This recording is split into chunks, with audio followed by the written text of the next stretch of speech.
to speak about this is South African social activist Dumisolo. Very good evening to you, and thank you so much for speaking to us. Good evening to the viewers, and thank you for having me. So what are your thoughts around this, the use of social media to assist the police, or is social media pretty much doing the work of police? Yeah, firstly, I'd like to send condolences to David's family. What we saw on the video was very traumatic, and I can't imagine what they're going through. So I'd like to send my sincerest condolences, and we hope that justice prevails. And secondly, thank you to law enforcement for acting swiftly following us and everyone on social media, unfortunately, sharing that video, which then subsequently led to the suspects being arrested.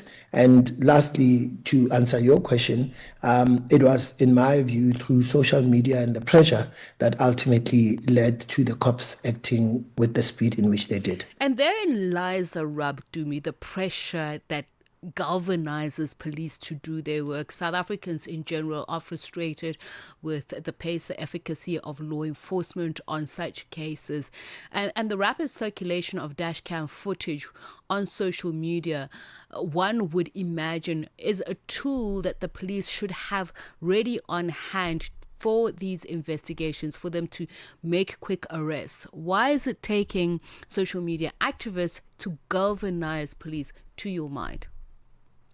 It's very unfortunate, and I totally agree with you that these are things that ought to be there. More importantly, our streets, given the level of crimes in this country, ought to have these cameras that such data can easily be accessible. If you drive around, for example, suburbs or all over, you'll see these cams all over. But whether those are effective in terms of catching perpetrators is something yet to be seen. And I think it's quite an injustice that it is when an injustice happens, people have to now resort to social media and get it on the trends map for there to be action. I think people are generally tired, given the inaction most of the time that we see from law enforcement.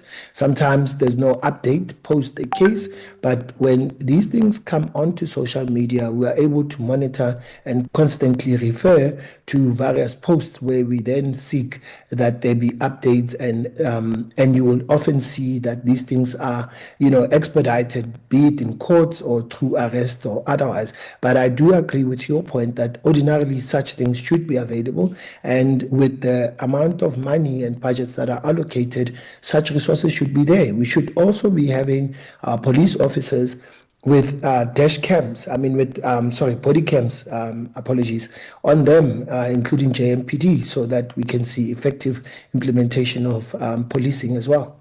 Obviously, there was a good outcome out of this. We saw the female culprit hand herself over after the video went viral. But the question is there a line between using viral content for justice while respecting the legal protocols of evidence handling? So it's for a good cause. The outcome is positive, but it obviously does overstep some protocols.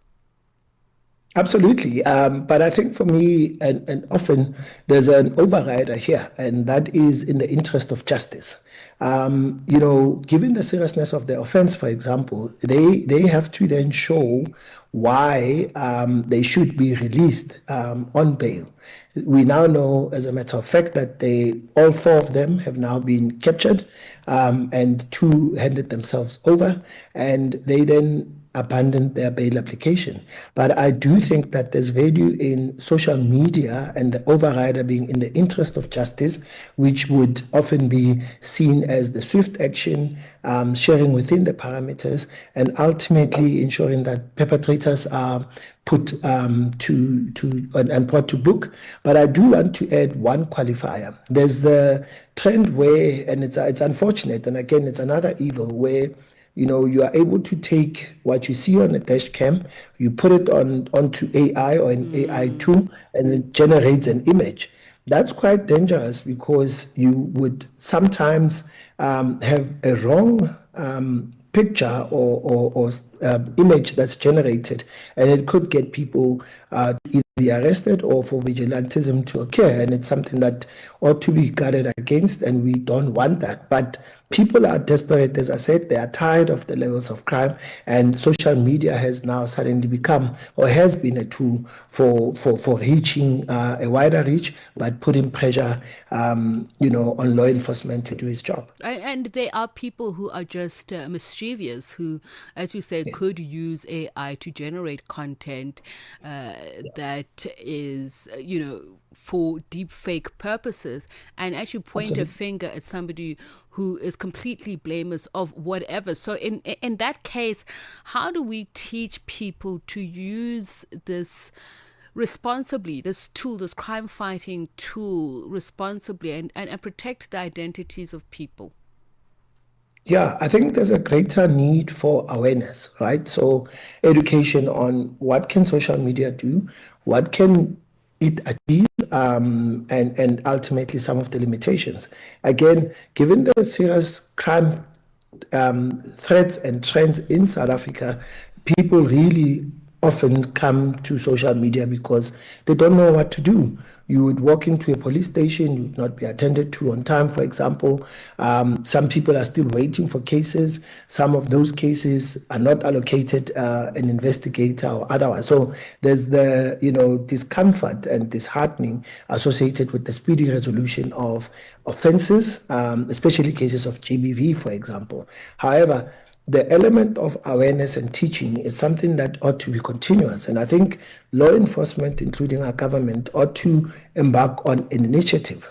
We had something similar with Soul City, HIV, and stuff. Given the advent of social media, there ought to be a dedicated sort of an awareness raising on the dangers of social media and how to use it effectively, and how can it effectively be used as a crime combating tool without risking innocent people being harmed as a result of images that are incorrect or falsely generated. Dumisol, thank you very much for your time, your insights, speaking to us about the role of social media in catching criminals and exposing criminals. Social media activist Dumisol speaking to us.